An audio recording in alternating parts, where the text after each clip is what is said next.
maka sesungguhnya pelaku kemaksiatan itu masih diberikan waktu untuk kembali kepada Allah sebelum tirai yang Allah tutupkan kepadanya dibuka dan ditarik oleh Allah, yang menjadikan dosa itu akan terlihat. Ya, makanya contoh konkretnya gimana? Ada orang melakukan zina. Kalau zinanya itu baru sekali, 2 kali, 3 kali, gitu, masih ditutup sama Allah. Orang kalau zina itu masih sekali, 2 kali itu ditutup oleh Allah. Tapi kalau dia terus melakukan zina terus gitu, akhirnya apa? Yang sudah Allah tutupi dibuka oleh Allah. Dibuka itu oleh Allah. Lalu akhirnya dosa zinanya itu kelihatan oleh banyak orang dan orang itu mencela. Dan orang mengetahui dosa zina yang dia perbuat dan dosa zina yang telah dia lakukan. Itu menunjukkan tidak ada dosa besar. Kok sampai akhirnya ketahuan, kecuali pelakunya sudah dikasih oleh Allah tenggang waktu untuk kembali kepada Allah dan tidak melanjutkan dosa itu, tapi dia terus melanjutkan tenggang waktunya dan dia menyanyiakan apa? Dia menyanyiakan waktu yang Allah telah berikan kepadanya. Selamat datang di channel Langkah Iman Istiqomah. Jangan lupa like, komen, dan subscribe. Dan semoga kita semua mendapatkan ilmu yang bermanfaat. Amin.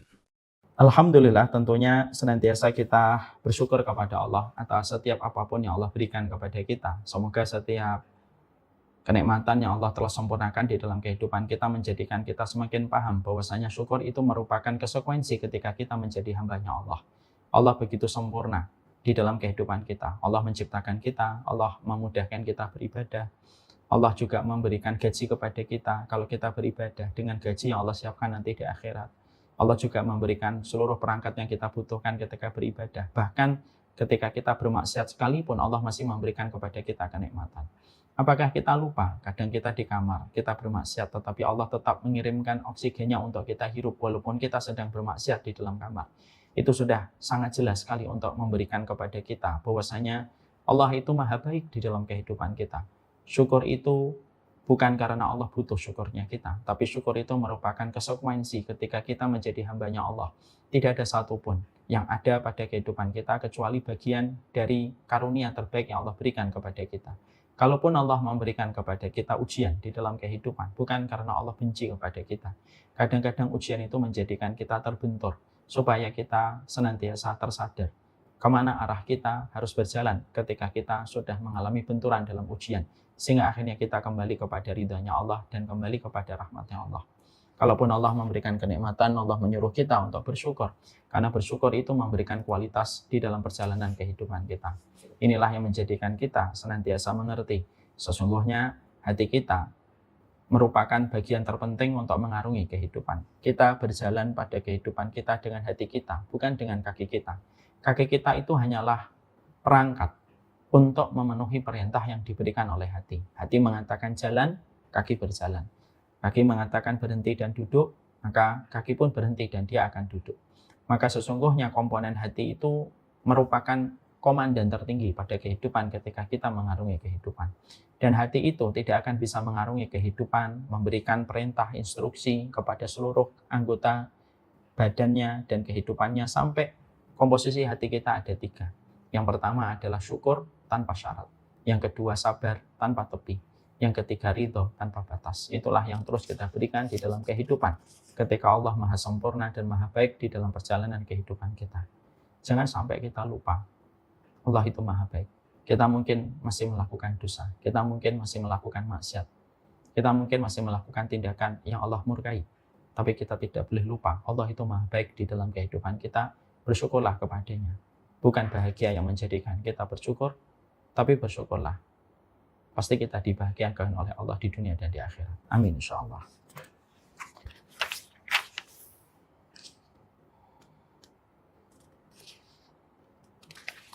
Kita pada kesempatan hari ini, kita akan menuju kepada karakteristik yang ke-21. Kita akan berpindah kepada materi yang baru setelah kemarin kita mempelajari materi yang ke-20, golongan yang ke-20, mereka yang senantiasa berderma dan mereka yang senantiasa bermurah hati ketika mereka menjadi karakternya manusia yang dicintai dan diridhai oleh Allah Subhanahu wa taala. Sekarang kita menuju kepada pembahasan baru pada kesempatan hari ini. Salah satu di antara karakteristik mereka di antara hamba yang Allah cintai di dalam kehidupan yaitu adalah Allah itu sangat mencintai setiap hambanya dan setiap makhluknya, yang mana setiap hambanya dan setiap makhluknya itu memiliki rasa malu. Dan Allah itu sangat mencintai setiap hambanya itu yang selalu menutupi setiap apapun yang terjadi pada hidupnya. Ini salah satu di antara karakteristik yang mungkin banyak di antara kita masih belum memperhatikan, masih belum mengetahui bahwasanya Allah mencintai di antara hambanya yang memiliki rasa malu dan memiliki sifat menutupi.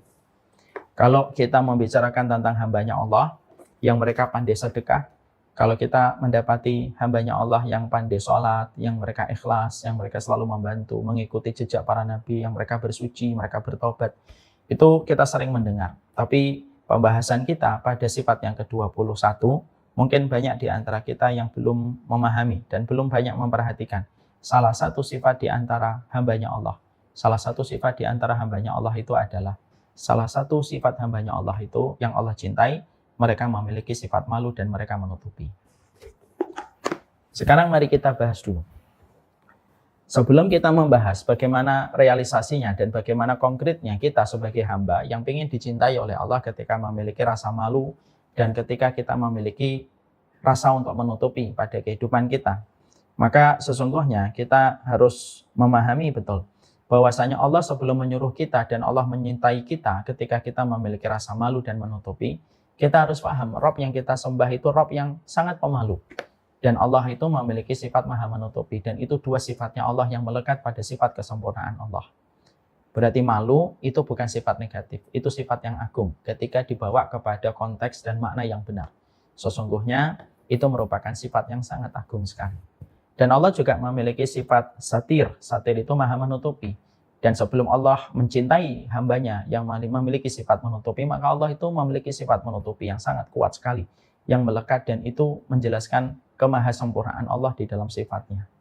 Mari kita baca dulu sebelum nanti kita menjelaskan maknanya. Rasulullah mengatakan di dalam hadis riwayat Abu dari Ya'la bin Umayyah, Ana Rasulullah sallallahu alaihi wasallam, anna rajulan yaktasilu bil barazi bila izarin. Fasaidal mimbar, fahamidallah, wa asna alaihi, summa qala, innallaha hayyun, sitirun, yuhibbul hayya wa sitra, fa'idha igtasala ahadukum falyastatir. Rasulullah SAW melihat seorang laki-laki sedang mandi dan buang air besar tanpa kain. Ya.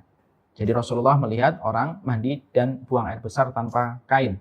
Lalu Rasulullah naik ke mimbar dan Rasulullah memuji Allah dan menyanjungnya. Kemudian Rasulullah bersabda, sesungguhnya Allah itu maha pemalu dan Allah itu maha menutupi, mencintai sifat malu dan Allah mencintai sifat menutupi. Maka apabila salah seorang di antara kalian itu mandi, maka hendaklah dia menutup diri. Hadis ini diriwayatkan secara sahih dari riwayat Abu Dawud. Dan ini merupakan sebuah landasan dalilnya, landasan ilmunya. Innallaha yuhibbu hayyi wasittir. Allah itu mencintai orang yang mereka itu pemalu dan Allah mencintai orang yang suka menutupi. Tapi sebelum kita meneruskan hadis ini, maka tentunya kita paham betul bahwasanya Allah itu memiliki sifat malu dan mungkin dari kita banyak yang masih bingung. Apa itu arti sifat malunya Allah? Kenapa Allah memiliki sifat malu? Bukankah Allah maha berkuasa dan bukankah raja di raja itu sebenarnya tidak memiliki rasa malu? Karena semua kekuasaan itu kan ada di tampuk tangannya dan di atas pundaknya. Kenapa harus malu? Padahal Allah maha sempurna. Allah maha berkuasa, Allah maha perkasa. Dan semua sifat-sifat yang sempurna itu miliknya Allah semata. Kenapa Allah ada sifat malu yang melekat di antara sifat-sifatnya Allah? Tentunya ini harus kita jawab dulu supaya kita paham. Sifat malunya Allah itu tidak sama sekali mengurangi keagungan sifatnya Allah. Tapi sifat malunya Allah itu sangat penting bagi kehidupan kita selaku hambanya. Kalau kita selaku hambanya Allah dan selaku makhluknya Allah, kok sampai Allah tidak memiliki sifat malu, maka yang terkena dampak buruknya itu kita. Kalau Allah yang kita sembah tidak punya sifat malu. Kan? Karena apa? Kalau Allah tidak punya sifat malu, malah porak-poranda dan berantakan perjalanan kehidupan kita. Kalau Allah yang kita sembah tidak punya sifat malu. Sehingga ketika Allah tidak punya sifat malu, bisa jadi nanti Allah zalim. Na'udzubillah. Subhanallah amma yasifun. Maha suci Allah terhadap apa yang mereka katakan. Kalau Allah tidak punya sifat malu, Allah bisa menzalimi, Allah bisa tidak berbuat adil, Allah tidak bisa mengabulkan permohonan setiap hambanya. Tapi karena Allah memiliki sifat malu itulah yang menjadikan akhirnya kita merasakan dampak kebaikan ketika Allah yang sempurna itu memiliki sifat malu. Apa itu dampak yang kita rasakan kalau zat yang kita agungkan, zat yang kita sembah, dan zat yang kita murnikan ibadah kita kepadanya memiliki sifat malu? Kalau Allah itu punya sifat malu, itulah yang menjadikan kita bisa merasakan akibat manisnya. Karena sesungguhnya dengan sifat malunya Allah, maka setiap hamba ketika dia berdoa, tidaklah dia mengangkat tangan kecuali Allah malu. Ketika hamba itu sudah mengangkat tangan, lalu menariknya dalam kondisi tangannya kosong tanpa dia mendapatkan apa yang dia minta. Karena Allah punya sifat malu, permintaanmu dikabulkan oleh Allah. Karena Allah punya sifat malu, doamu dikabulkan oleh Allah. Karena Allah sifat malu, ekspektasi kamu terkadang dipenuhi oleh Allah. Karena itu lahir dari sifat malunya Allah. Makanya Rasulullah SAW mengatakan, Inna rabbakum hayyun karim yastahi min abdihi ayyarfa ilaihi yadayhi fayarudduhuma sifran wa qala khainataini laisa fihi masyai'. Makanya di dalam satu riwayat yang sahih, dalam riwayat Tirmidzi, Rasulullah SAW itu mengatakan, Allah itu zat yang hayyun karim. Allah itu pemalu lagi maha baik. Dan Allah itu malu. Kepada siapa Allah itu malu? Kepada setiap hambanya, yang mereka ketika mengangkat tangan, berdoa meminta kepada Allah, lalu hamba itu menarik tangannya dalam kondisi kosong, dia tidak mendapatkan apapun. Karena Allah malu, Allah mengabulkan permintaan hambanya ketika dia sudah mengangkat tangan. Ya. Makanya dalam hadis ini setidaknya ada beberapa faedah yang kita jumpai. Faedah yang pertama, kalau berdoa harus mengangkat tangan. Dan kalau berdoa itu harus disebutkan permintaannya. Tidak bisa kita berdoa itu tidak mengangkat tangan. Berdoa itu mengangkat tangan. Karena tata cara kita berdoa itu ada 4. Tidak boleh mengangkat tangan. Kapan? Kalau doamu ketika sujud di dalam sholat. Dan ketika kamu berdoa sebelum salam setelah tahiyat akhir. Tidak boleh mengangkat tangan. Yang kedua, angkat tangan sebahu, sejajar dengan bahu. Sebagaimana riwayat dari Ibnu Abbas. Kapan? Yaitu ketika kita meminta sesuatu kepada Allah atas segala keterbatasan, atas segala kefakiran, atas segala ketidakmampuan yang kita bisa wujudkan pada kehidupan kita. Itu yang kedua. Yang ketiga, Allah itu malu sekali. Yang ketiga, cara berdoa kepada Allah itu apa? Mengangkat tangan tinggi-tinggi. Kapan kita mengangkat tangan tinggi-tinggi? Ketika kondisinya sudah terdesak. Sebagaimana penduduk Gaza ketika diserang oleh Israel laknatullah alaihim. Maka mereka, orang Gaza tidak berdoa semacam ini, tapi doanya mengangkat tangan tinggi-tinggi. Kemudian yang keempat, yaitu adalah mengangkat tangan dengan telunjuknya. Kapan kita mengangkat tangan telunjuk itu? Mengangkat tangan telunjuk itu ketika seorang khatib berkhutbah di atas mimbar. Kalau ada seorang khatib berkhutbah di atas mimbar, maka dia mengangkat tangan itu telunjuknya. Dia mengangkat tangan telunjuknya. Itulah 4. Maka di sini dalam hadis riwayat Tirmidzi yang kita bacakan, Allah itu zat yang maha pemalu, malu terhadap setiap hambanya yang berdoa ketika mengangkat tangannya, lalu menarik tangannya dalam kondisi kosong. Ini menunjukkan bahwasanya berdoa kepada Allah mengangkat tangan sejajar dengan bahu. Dan riwayat Tirmidzi dikuatkan dari riwayat Ibnu Abbas bahwasanya mengangkat tangan itu sebahu. Yang kedua, hadis yang baru saja kita bacakan itu memberikan kepada kita faedah yang kedua. Faedah yang kedua itu adalah sesungguhnya orang yang berdoa itu memiliki keutamaan yang besar. Semakin kamu meminta kepada Allah, semakin kamu mulia. Semakin kamu tidak meminta kepada Allah, semakin kamu hina di hadapan Allah. Karena Allah itu mencintai orang yang selalu meminta. Dan orang yang meminta bisa membuat Allah malu kepada orang yang meminta kepada Allah. Padahal ibadah-ibadah yang lain tidak membuat Allah langsung malu. Tapi orang kalau berdoa itu langsung membuat Allah malu. Saking utamanya berdoa. Makanya dalam riwayat Imam Ahmad kita mendapati innallaha yaghdab. Sesungguhnya Allah itu marah besar. Kepada siapa Allah itu marah besar? Liman lam yas'alillah. Kepada mereka yang tidak pernah meminta kepada Allah dan memohon kepada Allah. Berarti Allah itu marah besar sama mereka yang jarang berdoa. Itulah bedanya Khalik dengan makhluk. Kalau makhluk semakin diminta, semakin dia sampai dadanya. Sampai dadanya. Saya diminta misalkan sekali, 2 kali, 3 kali, 4 kali, 5 kali, masih bisa senyum. Kalau sudah 6 kali, 7 kali, 8 kali, 9 kali, kita sudah tidak bisa lagi senyum itu. Dan kita pasti akan mengatakan, jangan minta saya terus dong, minta yang lain juga. Itulah makhluk. Beda dengan Khalik. Khalik itu semakin diminta, semakin Allah ridho. Makanya kalau kita pernah punya kepikiran dan asumsi, malu minta Allah terus padahal dosanya masih banyak. Itu salah, itu bisikan setan. Itu bisikan setan. Terus minta sama Allah sembari kita memperbaiki kualitas hidup kita dan memperbaiki cara komitmen kita meninggalkan dosa. Minta, jangan berhenti berdoa. Kenapa? Orang yang berhenti berdoa itu sifatnya bukan orang beriman. Makanya yang kedua yang kita dapatkan dari hadis ini apa? Bagaimana kita mendapati sebuah kekuatan dan pesona kecantikan dari sebuah doa. Jadi ternyata doa itu pesonanya luar biasa. Kalau kamu berdoa kepada Allah, pesonanya luar biasa. Pesonanya itu sampai menjadikan Allah malu kepada mereka yang mengangkat tangan meminta kepada Allah. Yang ketiga yang kita dapatkan itu apa? Orang yang berdoa itu tidak pernah sia-sia. Jadi orang yang berdoa tidak pernah sia-sia ketika mereka berdoa kepada Allah. Makanya Allah mengabulkan setiap orang yang berdoa dengan 3 macam cara. Gimana caranya Allah mengabulkan orang yang berdoa? Ketika Allah itu pemalu kepada mereka yang senantiasa berdoa. Dan Allah memberikan kepada orang yang berdoa apa yang dia minta kepada Allah ada 3. 1, diberikan sesuai dengan apa yang dia minta. Yang kedua, tidak diberikan apa yang dia minta, tetapi diberikan nanti hadiahnya di surga. Tidak diberikan di dunia, tapi diganti nanti di surga. Dia minta rumah, mungkin tidak diberikan rumah kecuali dia ngontrak. Tapi nanti rumahnya yang dia minta ketika dia berdoa, diberikan oleh Allah, tapi utuh nanti di akhirat. Atau yang ketiga, kadang-kadang ada seorang berdoa tidak langsung dikabulkan, tidak langsung diberikan sebagai hadiah nanti di surga. Tapi yang ketiga, dihindarkan dari musibah yang lebih besar yang harusnya menimpanya, tetapi karena dia berdoa, maka Allah hindarkan dia dari musibah itu gara-gara dia berdoa. Dia berdoa, ya Allah, berikanlah kepadaku sebuah rumah yang bisa membuatku taat kepadamu. Rumahnya nggak dikasih. Tapi dia harusnya mendapatkan musibah kecelakaan, tapi karena dia meminta doa diberikan rumah, maka doa meminta rumah tidak diganti, tidak diberi oleh Allah, tapi rumah yang dia minta menjadi pengganti dia selamat dari takdir musibah kecelakaan yang harusnya dia dapatkan. Makanya ketika para sahabat itu mendapati sebagaimana dan sekuat ini dalam doa, mereka sampai berkata, kalau begitu nuksir, kalau kami tahu sedemikian kuatnya kami berdoa, kami akan memperbanyak doa ya Rasulullah. Dan Rasulullah mengatakan Allah lebih banyak daripada doa yang kalian minta. Ya. Jadi yang ketiga yang kita jumpai dan kita dapatkan yang ketiga itu apa? Sesungguhnya di sini kita mendapati bahwasanya hadis riwayat Tirmidzi menerangkan kepada kita orang yang berdoa itu dikabulkan oleh Allah. Tapi cara Allah mengabulkan doamu itu ada 3.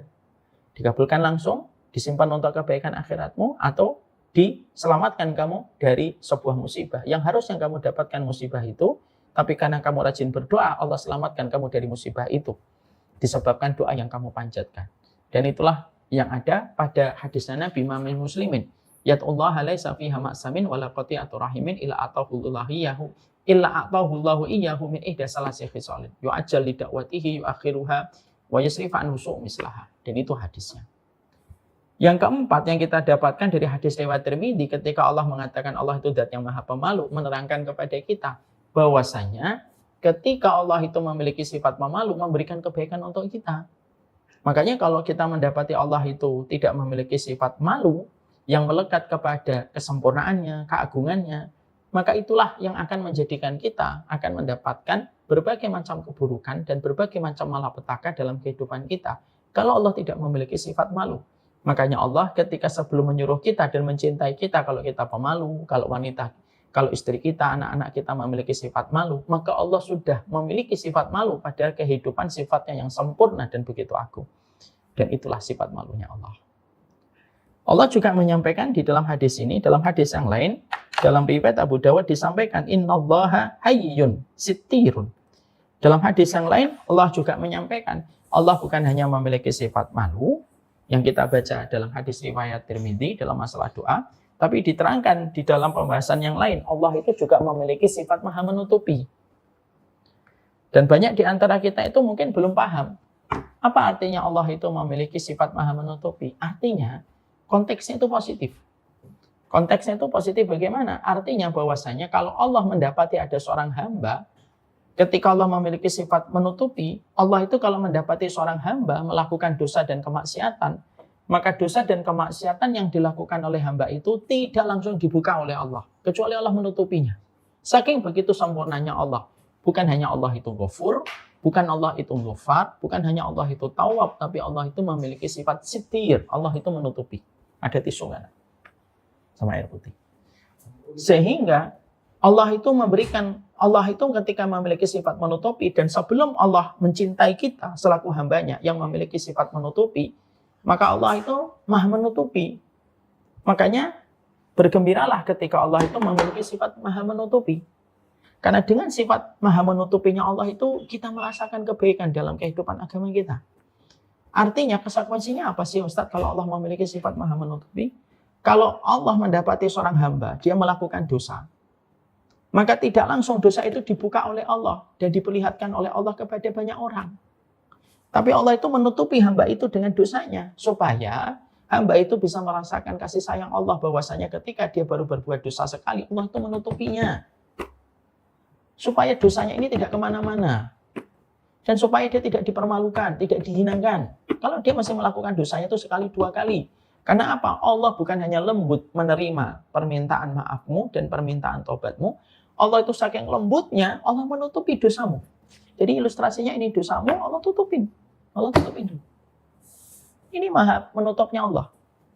Ya, jadi kita harus paham, Allah sebelum mencintai dan mewajibkan orang beriman untuk memiliki sifat malu dan menutupi, Allah itu telah menetapkan pada sifatnya itu malu dan menutupi. Dan salah satu sifat menutupinya Allah itu apa? Dosamu kalau baru sekali, dua kali, tiga kali masih ditutup oleh Allah, karena itu merupakan konsekuensi dari sifat Allah yang maha menutupi. Itu sifat, konsekuensi dari sifat maha menutupinya Allah. Makanya orang kalau berbuat dosa, perhatikan kata Ibnu Umar.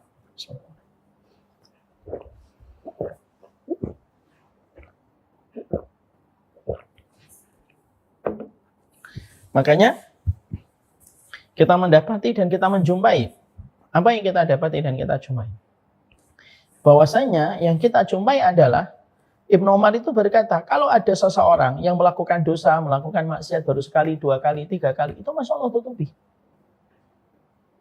Tapi kalau dia terus melakukan dosa-dosa itu dan tidak merasakan hangatnya kasih sayang Allah yang telah menutupi dosanya, Allah itu akan ambil itu tireknya, dan Allah menjadikan dosanya kelihatan oleh banyak manusia dan dia merasa hina ketika dosa itu sudah diketahui oleh manusia.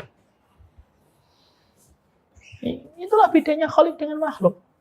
Kalau makhluk mengetahui dosamu, maka dia akan jijik dan akan melecehkanmu. Tapi kalau Allah mengetahui dosamu dan kamu menyesali dan bertobat, Allah menutupi dan menggantimu dengan kemuliaan. Ya? Maka disinilah kita paham ketika Allah menyampaikan innallaha hayyun wasittirun, Allah itu maha pemalu dan Allah itu maha menutupi, maka sesungguhnya pelaku kemaksiatan itu masih diberikan waktu untuk kembali kepada Allah sebelum tirai yang Allah tutupkan kepadanya dibuka dan ditarik oleh Allah yang menjadikan dosa itu akan terlihat. Ya, makanya contoh konkretnya gimana? Ada orang melakukan zina. Kalau zinanya itu baru sekali, dua kali, tiga kali gitu, masih ditutup sama Allah. Orang kalau zina itu masih sekali, dua kali itu ditutup oleh Allah. Tapi kalau dia terus melakukan zina terus gitu, akhirnya apa? Yang sudah Allah tutupi dibuka oleh Allah. Dibuka itu oleh Allah. Lalu akhirnya dosa zinanya itu kelihatan oleh banyak orang dan orang itu mencela. Dan orang mengetahui dosa zina yang dia perbuat dan dosa zina yang telah dia lakukan. Itu menunjukkan tidak ada dosa besar. Kok sampai akhirnya ketahuan, kecuali pelakunya sudah dikasih oleh Allah tenggang waktu untuk kembali kepada Allah dan tidak melanjutkan dosa itu, tapi dia terus melanjutkan tenggang waktunya dan dia menyanyiakan apa? Dia menyanyiakan waktu yang Allah telah berikan kepadanya. Sehingga dia sendiri yang nanti akan terhina di hadapan mata manusia.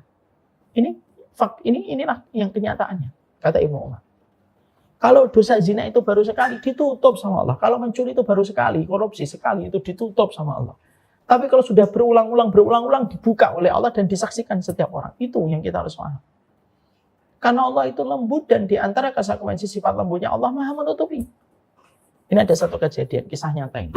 Di salah satu daerah di Jakarta.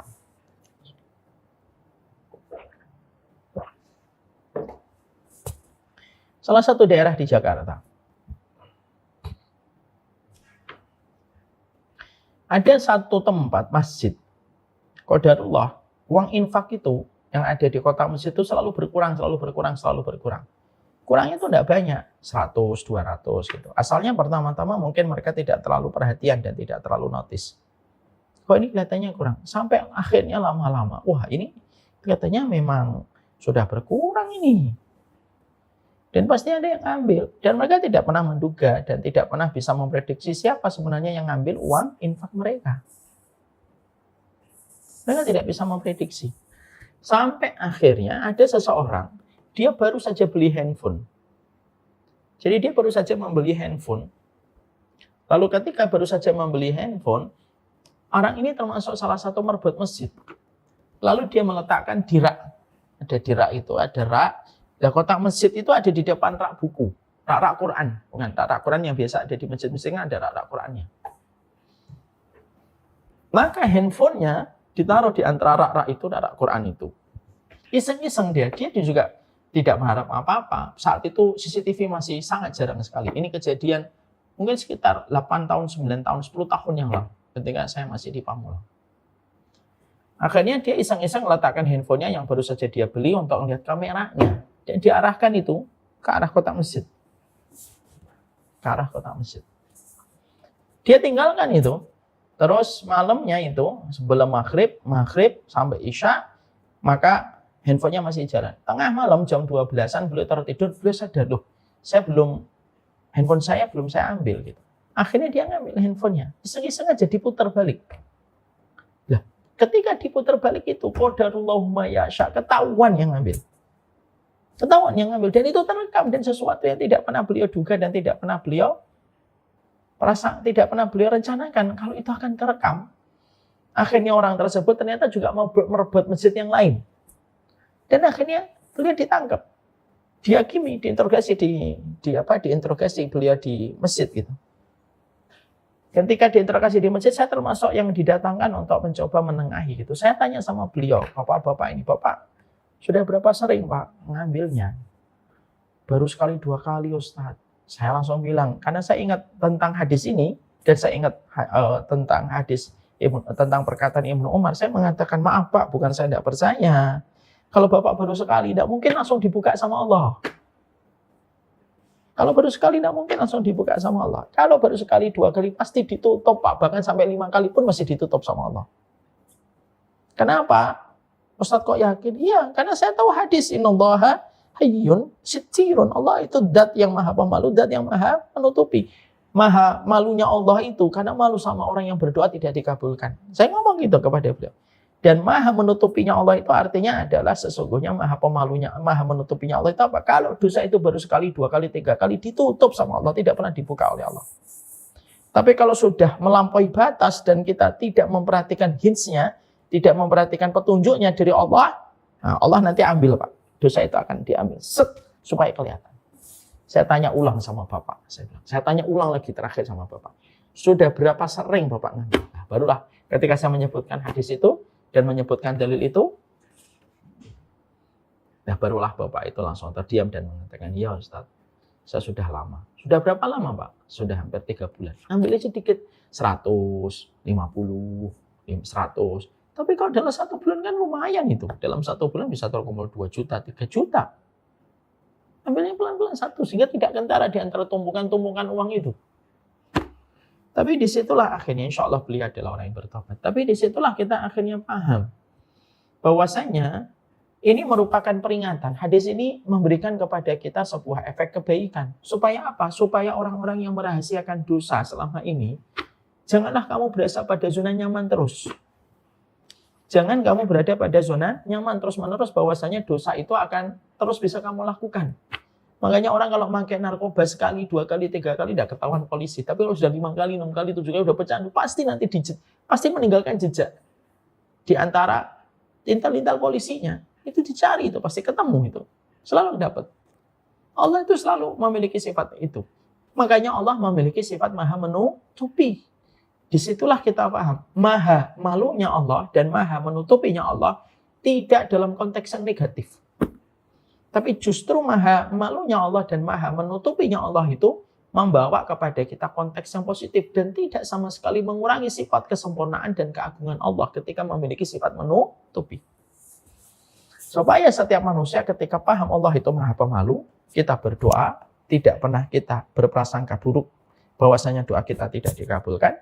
Dan kita kalau mengetahui Allah itu maha menutupi, rasakan kelembutan rahmatnya Allah. Sampai kamu pun bermaksiat masih ditutup sama Allah.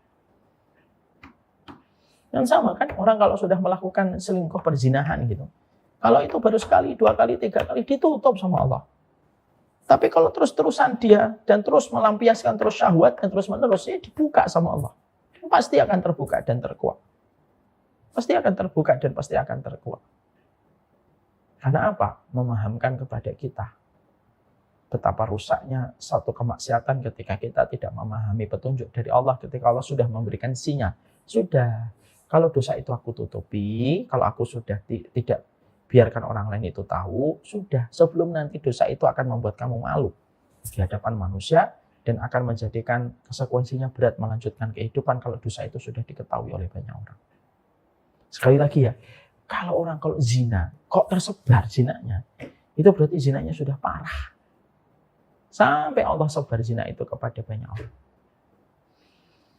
Dan itu menunjukkan kepada kita bahwasanya setan itu senantiasa membuat kita nyaman ketika dosa kita belum diketahui banyak orang.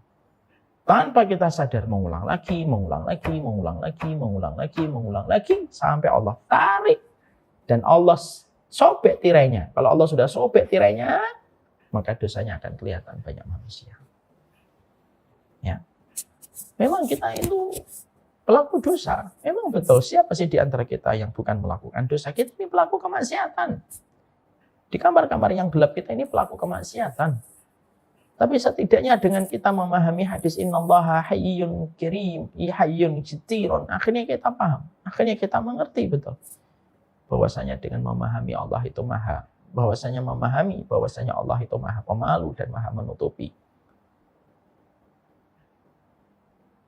Menjadikan kita paham betapa lembutnya Allah di dalam memperlakukan setiap hambanya. Malu ini juga bukan hanya sifatnya Allah.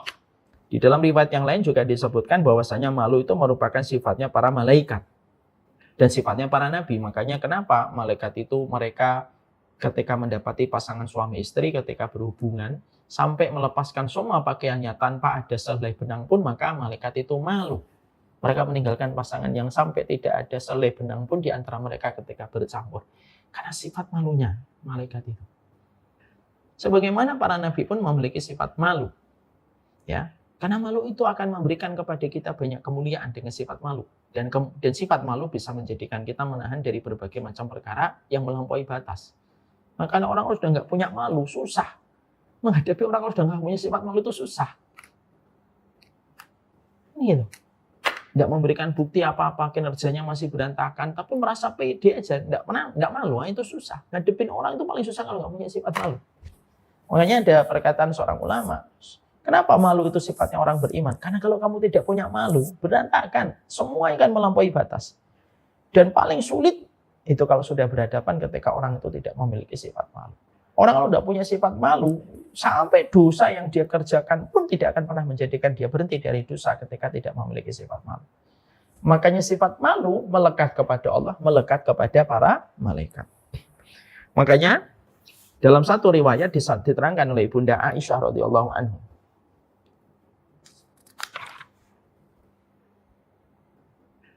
Ya.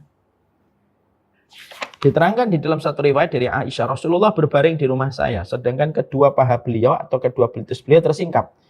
Abu Bakar meminta izin untuk masuk kepada beliau dan beliau pun mengizinkan. Sedangkan beliau dalam kondisi pahanya tersingkap dan betisnya tersingkap. Lalu berbincang-bincang dengan Abu Bakar. Datanglah Umar bin Khattab meminta izin untuk masuk kepada beliau dan beliau pun mengizinkan. Dan beliau pun masih pahanya tersingkap dan betisnya tersingkap. Kemudian datangnya Utsman meminta izin untuk menemui beliau. Jadi yang pertama Abu Bakar, Rasulullah pahanya tetap tersingkap atau betisnya itu tetap tersingkap. Abu Bakar datang dan beliau tidak menutupi paha beliau. Ketika Umar bin Khattab datang, maka pada saat itu Rasulullah mengizinkan dan ketika saat itu Rasulullah tidak menutupi betisnya beliau. Lalu yang datang adalah Utsman bin Affan meminta izin kepada Rasulullah. Maka ketika Rasulullah mendengar Utsman bin Affan yang minta izin untuk menemui Rasulullah, maka ketika Nabi itu memperbaiki pakaiannya. Lalu beliau berbincang-bincang kepada Utsman. Ketika Utsman keluar, maka Aisyah itu berkata, "Dakhala Abu Bakar, falam tahtash lahu, walam tubalihi. Summa dakhala Umar, falam tahtash lahu, walam tubalihi. Summa dakhala Utsman, fajalasta wa sawaita siyabak." Lalu Aisyah ketika melihat kejadian itu, Aisyah itu penasaran. Lalu beliau mengatakan kepada Rasulullah, "Ya Rasulullah, ketika Abu Bakar itu masuk, engkau tidak bersuka cita menyambutnya dan tidak engkau terlalu menghiraukannya. Artinya engkau tidak langsung merapikan bajumu. Ketika Umar datang, maka engkau tidak langsung berdiri menyambutnya dan juga kamu tidak menutupi kedua betismu. Tapi ketika Utsman itu datang, kenapa engkau duduk? Engkau duduk, tidak bersandar gitu, tapi langsung duduk rapi dan kamu merapikan pakaianmu yang menyingkap betismu itu. Maka Nabi Shallallahu Alaihi Wasallam berkata, apakah kamu tidak malu? Di mana para malaikat pun malu kepada sahabat Utsman. Masya Allah. Sampai akhirnya kita mendapati sampai malaikat pun memiliki sifat malu kepada Utsman. Saking begitu sempurnanya keimanan yang dimiliki oleh sahabat Utsman. Makanya maaf, kalau kita bicara sedikit tentang Utsman. Utsman itu merupakan sahabat, Masya Allah, yang hartanya lebih fasih daripada khutbahnya. Yang hartanya itu lebih fasih daripada khutbahnya. Utsman bin Affan itu terkenal, kalau beliau khutbahnya Utsman bin Affan itu tidak sampai 10 menit, 15 menit. Kalau khutbah itu singkat, pendek. Kalau khutbah Jumat itu baru duduk, udah selesai. Tapi kenapa? Karena Utsman itu saking pemalunya, kalau ngomong itu tidak bisa panjang. Itu sahabat Utsman. Beda dengan Amr bin As. Amr bin As itu diplomatik. Beda dengan Abu Bakar. Abu Bakar itu khutbahnya menggetarkan sebagaimana umat. Kalau sahabat Utsman itu tidak bisa khutbah. Bisa khutbah, pemalu dia. Saking malunya sampai malaikat pun malu sama sahabat Utsman. Jadi malu itu. Makanya kalau khutbah itu sebentar. Ya, kalau beliau masih hidup hari ini, Masya Allah. Kalau beliau masih hidup hari ini, Masya Allah itu. Pasti orang itu ramai nyari jadwal khutbahnya sahabat Utsman di mana. Supaya cepat selesai khutbahnya. Nah, sahabat Utsman ini memiliki sifat malu. Ketika beliau memiliki sifat malu itulah, maka hartanya lebih fasih daripada khutbahnya. Kenapa? Hartanya itu mengairi semua perjalanan-perjalanan dakwah. Semua proyek-proyek dakwah itu mendapatkan manfaat dari hartanya Utsman bin Affan. Dan itulah yang menjadikan sahabat Utsman bin Affan itu disebut di dalam perkataannya, hartanya lebih fasih daripada hartanya. Lah, sifat malunya sahabat Utsman itu sampai membuat para malaikat itu malu. Sehingga sifat malu ini bisa akhirnya menjadikan kita mendapatkan sebuah kesimpulan. Sifat malu itu sifat baik. Allah pemalu, malaikat pemalu, para nabi juga pemalu, nabi pemalu. Bahkan Nabi pun memperbaiki betisnya, pakaiannya yang tersingkap ketika Utsman itu datang. Sehingga kalau ada seseorang tidak memiliki sifat malu, berarti tidak memiliki sifat kebaikan.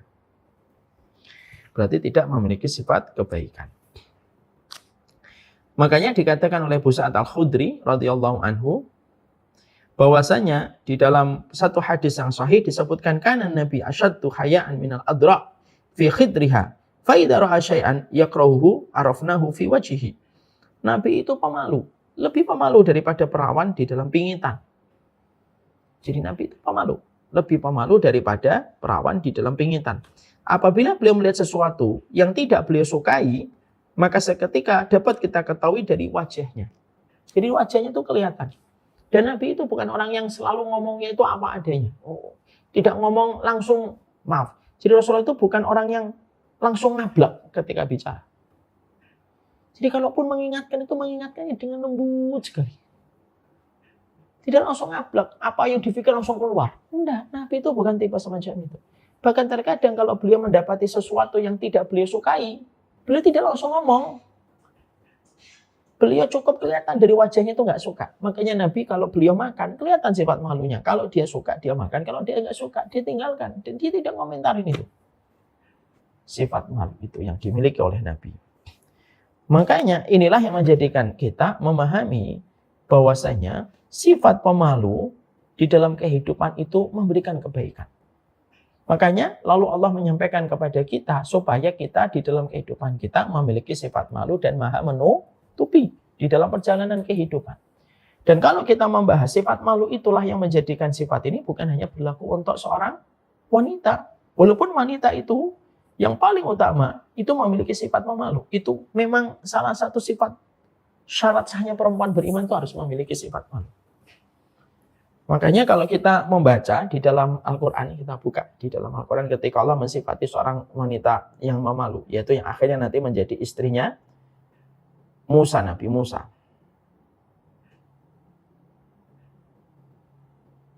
Ya. Di dalam surat Al-Qasas 25.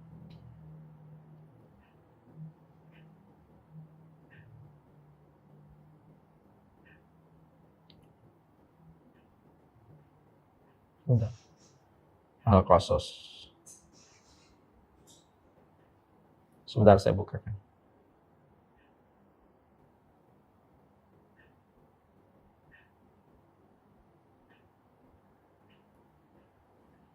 Allah sampai menyampaikan kepada kita salah satu sifat seorang wanita, itu salah satu sifat syarat sahnya wanita itu apa? Mereka memiliki sifat memalu. Maka Allah sampaikan bagaimana Allah ketika memuji salah satu di antara dua wanita yang ditolong oleh Nabi Musa ketika Nabi Musa meninggalkan Mesir, dan salah satu dari dua wanita ini yang pemalu yang akhirnya Allah jodohkan kepada Nabi Musa. Dikatakan faja'atuhu ihdahuma tamshi al-istihyain qalat inna abi yad'uka liyajziyaka ajra ma saqaita lana falamma ja'ahu wa qassa 'alaihi al-qasas qala la takhaf najauta minal qaumidh dhalimin. Dikatakan dua gadis yang dibantu oleh Nabi Musa ketika mereka sedang berebut dan mereka selalu dikalahkan oleh pihak laki-laki yang mengambil air, lalu dibantu oleh Nabi Musa. Lalu akhirnya mereka ketika menceritakan peristiwa itu kepada bapaknya memberikan amanah. Panggil itu laki-laki yang membantu kalian. Panggil itu laki-laki yang membantu kalian untuk datang ke sini. Lalu Allah menceritakan detail, deskripsi peristiwanya. Maka salah satu dua wanita itu datang dalam kondisi malu, berjalan kemalu-maluan kepada Nabi Musa. Sesungguhnya bapakku memanggil kamu supaya dia bisa memberikan balasan atas kebaikanmu ketika memberikan ternak kepada kami. Nah, yang unik adalah Allah itu mensifati di dalam surat Al-Qasas 25 ini, Allah mensifati wanita yang nanti menjadi istrinya Firaun itu apa? Al-istihyain. Yaitu wanita yang pemalu. Jadi memang sifat malu itu memang berlaku untuk laki-laki dan perempuan. Tapi untuk perempuan lebih ditekankan lagi. Kenapa? Karena sifat pemalunya perempuan itu harga yang paling mahal. Dan harga ketakwaan seorang wanita itu sebanding dan berbanding lurus dengan nilai rasa malunya yang besar. Makanya tidak salah. Salah satu sifat seorang wanita tidak akan berzina itu kalau dia memiliki sifat malu. Sifat malu. Karena seorang wanita itu kalau pemalu, maka dia tidak akan betah dan tidak akan menikmati kedekatan dia dengan seorang laki-laki asing. Dia tidak akan menikmati kedekatan dia dengan laki-laki asing. Makanya kalau cari seorang istri, salah satunya bukan hanya dilihat dari jilbabnya, bukan hanya dilihat dari sholatnya, tapi dilihat gimana sifat malunya. Karena sifat malu itu yang harganya mahal. Dan sifat inilah yang menjadi salah satu dasar Allah memberikan wanita yang malu ini menjadi istri Nabi Musa alaihi salam. Ya. Dan kalau seorang perempuan itu kalau sudah betul-betul dia menjaga dirinya dari, kalau seorang wanita itu sudah memiliki sifat malu, maka perempuan ini akan sulit dijinakkan dan sulit ditaklukkan untuk melakukan zina. Kalau dia betul-betul malunya karena Allah. Ya, itulah sifat malu. Makanya kembali kepada keumuman sifat malu. Akhirnya kita mendapati kalau Allah memiliki sifat malu, malaikat memiliki sifat malu, Nabi memiliki sifat malu, orang beriman pun harus memiliki sifat malu. Sifat malu ini penting. Makanya Rasulullah mengatakan, "Idza lam tastahi fasna ma syi'ta." Kalau kamu sudah enggak malu ya berbuat sesuai apa yang kamu inginkan. Jadi kalau orang itu sudah enggak memiliki sifat malu itu, sudahlah semau-mau kamu.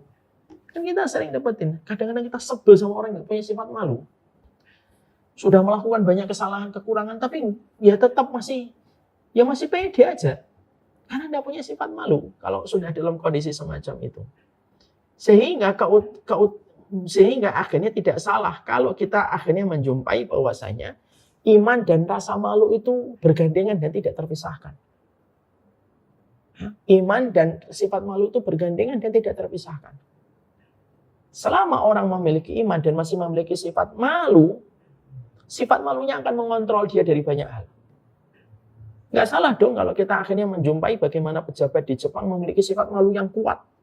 Yang mereka siap mundur kalau mereka merasa tidak amanah dan tidak kompeten ketika mereka mendapati sebuah jabatan. lalu mereka merasa itu tidak bisa memberikan kontribusi nyata, mereka malu, mereka mundur. Sering kita jumpai di beberapa negara. Ada mental-mental pejabat negara itu luar biasa. Di negeri-negeri yang justru kadang-kadang mereka belum beriman sama Allah. Tapi justru memiliki sifat malunya itu besar sekali. Sifat malunya itu besar sekali. Dan akhirnya menjadikan mereka ketika memiliki sifat malu itu, sampai akhirnya bisa mengontrol mereka dari berbagai macam perkara yang tidak sepatutnya mereka lakukan. Dan menjadikan mereka bisa untuk memiliki sifat malu dan bisa untuk mundur ketika mereka memiliki sifat malu. Harusnya sifat malu ini bukan dimiliki sama orang yang tidak beriman. Harusnya sifat malu itu dimiliki orang yang beriman. Makanya dalam bahasa idiom bahasa Indonesia itu apa? Ada kata yang namanya muka tembok. Udah muka tembok itu susah. Sehingga kalau sudah dalam kondisi muka tembok, ya, kalau sudah orang itu memiliki muka setebal tembok, ya sudah. Akhirnya apa? Semua tindakannya itu kontraproduktif. Kalaupun dia berbuat salah, dia tidak pernah malu berbuat salah. Sekarang lihat perempuan ketika sudah tidak punya malu, operasi plastik tidak malu. Orang berzina pun tidak malu. Orang berzina pun tidak malu. Perempuan berzina tidak malu. Giliran ketika hamil dia nangis. Gimana sih? Dia memperlihatkan gaya hidupnya yang zina kemana-mana. Tapi ketika sudah dalam kondisi dia hamil gitu, tapi justru malah dia seakan-akan melupakan gaya hidupnya yang memang gaya hidupnya itu kan memang sudah mengarah ke perkara yang dia bayangkan. Makanya kalau sudah dalam kondisi orang itu tidak memiliki sifat malu, padahal ini merupakan salah satu sifat istimewa yang ada pada dirinya Allah, dirinya malaikat, dirinya para nabi, dan orang beriman itu memiliki sifat malu, sudah semuanya jadi berantakan. Semua konten hari ini sudah tidak memiliki rasa malu. Suami istri buat konten yang kontennya itu mengarah kepada seksual, kepada urusan ranjang dalam keluarga. Ya, seorang istri disuruh buat konten, seakan-akan dia tidak malu, memperlihatkan adegan-adegan lucu, tapi adegan itu adegan ranjang antara dirinya dengan suami yang harusnya itu tertutup dan harus memiliki sifat malu supaya tidak kelihatan. Tapi justru malah akhirnya apa? Dilihat banyak orang tanpa dia sadari, istrinya itu menjadi istri virtualnya ratusan ribu laki-laki. Karena setiap laki-laki yang mulai itu menikmati gitu. Kalau wanita itu sudah tidak memiliki rasa malu. Terutama kalau laki-laki sudah tidak punya malu. Makanya akhirnya dampaknya itu terus berjalan dalam kehidupan. Ini belum kita membahas tentang sifat monotopi. Ya. Sampai akhirnya kita lihat hari ini konten-konten itu terkadang kita pun itu memiliki sifat malu. Padahal itu bukan istri kita, bukan itu suami kita. Padahal itu harusnya yang paling malu itu ya suaminya, yang paling malu itu istrinya. Karena sifat malu itu mahkota, dan ketika mahkota itu hilang, hampir-hampir tidak ada keimanan yang terlihat dari orang kalau sudah tidak punya sifat malu. Orang udah nggak punya malu, orang itu nggak peduli dia sholat atau tidak sholat. Orang udah nggak peduli lagi dia umrah atau haji. Orang akan mengatakan percuma kamu umrah kalau kamu nggak punya malu. Karena dia mahkota dia. Dengan dia ada, itu menjadikan semuanya itu tampak indah. Kalau dia udah nggak ada, semuanya jadi hilang. Dan tidak seakan-akan berharga. Kalau sifat malu itu sudah hilang. Makanya betul, orang beriman ketika dia menjadi kepala keluarga, ketika dia menjadi pejabat, semuanya harus memiliki sifat malu. Terutama ditekankan lagi ketika dia merupakan seorang wanita, lebih jelas harus memiliki sifat malu dalam kehidupan. Sifat malu itu mahkota. Kalau mahkota ini hilang semua kebaikan yang ada pada orang itu. Kalau sudah tidak ada lagi sifat malu yang ada dalam hidupnya. Wallahu a'lam bishawab. Kita baru bahas malu, nanti kita akan bahas sifat malu bagaimana yang benar di dalam Islam. Dan kapan kita tidak boleh malu di dalam Islam. Tapi sekali lagi mari kita mengerti betul hari ini menguapnya sifat malu dalam kehidupan. Menguapnya sifat malu dalam kehidupan.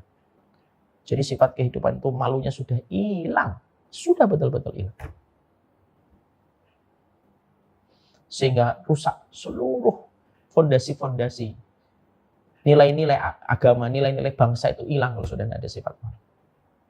Bukan hanya nilai agama, nilai bangsa pun akan hilang kalau sudah tidak ada rasa malu. Makanya betul perkataan Nabi sangat luar biasa, pendek tapi mewakili tentang pembahasan pasal malu. Nabi mengatakan, "Idza lam tastahi fasna ma syi'ta." Kalau kamu sudah tidak malu, berbuatlah apapun yang kamu kehendaki. Artinya, orang itu bisa berbuat apa saja kalau sudah tidak ada malu. Orang kalau sudah hilang rasa malunya, apa saja akan dilakukan. Dan itu akan membuat orang geleng-geleng kepala melihat perilaku orang kalau sudah tidak memiliki rasa malu.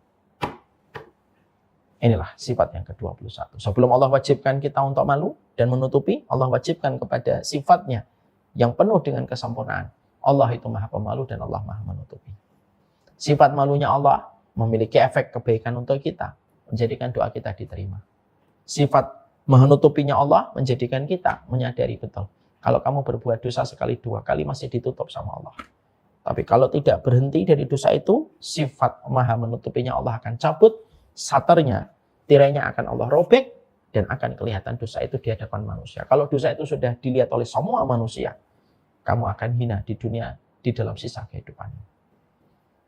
Kita juga paham, sifat malu itu penting, terutama untuk perempuan. Karena sesungguhnya kesolihan seorang wanita sangat tergantung salah satunya dengan sifat malunya, sebagaimana yang kita baca dalam surat Al-Qasas 25.